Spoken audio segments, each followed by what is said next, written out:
Hello बच्चों, चलिए प्रश्न को पढ़ते हैं। इसमें लिखा है कि एलसीआर प्रत्यावर्ती धारा परिपथ में शक्ति क्षय किस अवयव में होता है। तो चलिए बच्चों, इस प्रश्न की मूल अवधारणा देख लेते हैं। बच्चों, इस प्रश्न की मूल अवधारणा में हम देख लेते हैं कि प्रत्यावर्ती धारा परिपथ में जो औसत शक्ति क्षय होता है वो क्या होता है। कि धारा परिपथ में औसत शक्ति क्षय, बच्चों ये हमारा होता है VRMS गुणे IRMS और गुणे बच्चों कास फाई। जहां पे बच्चों VRMS और IRMS क्या है, वोल्टता और धारा के वर्ग माध्य मूल मान है। और बच्चों फाई क्या है, फाई जो होता है बच्चों वोल्टता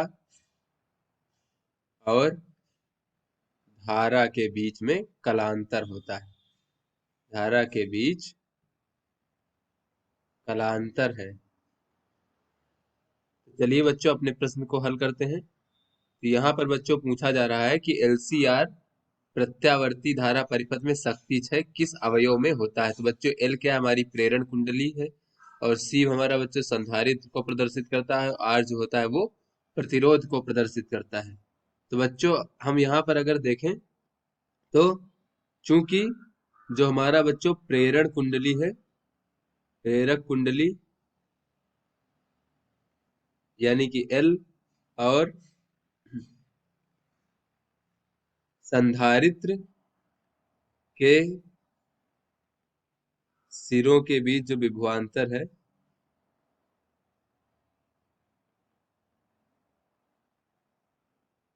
और धारा बहने वाली जो बच्चों प्रत्यावर्ती धारा है के बीच कलांतर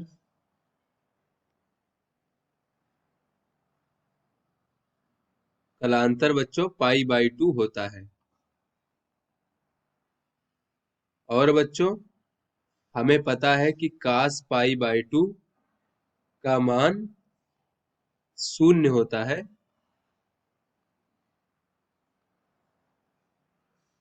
तो बच्चों जब कास पाई/2 का मान 0 होगा बच्चों, यानी कास फाई का मान 0 होगा, तो जो औसत जो शक्ति क्षय बच्चों इन इन अवयवों के सिरों इस इन अवयवों में बच्चों कोई भी शक्ति क्षय नहीं होगा। तो यहाँ से बच्चों देख लें अगर, इसलिए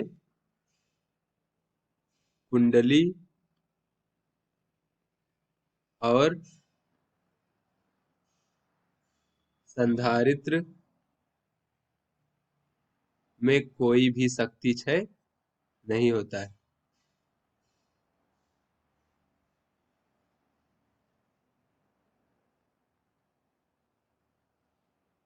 किंतु बच्चों अगर हम प्रतिरोध देखें, प्रतिरोध के सिरों के बीच विभवांतर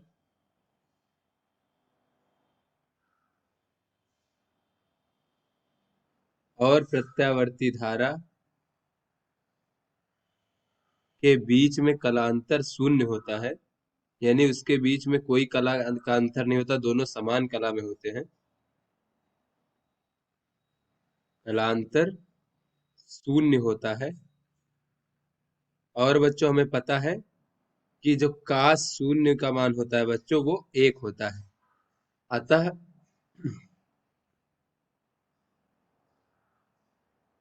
यहाँ से बच्चों हमने देखा कि इसका मान 1 होगा, तो यहाँ से इसमें जो है शक्ति क्षय होगा। तो यहाँ से हम कह सकते हैं कि अतः एलसीआर प्रत्यावर्ती धारा परिपथ में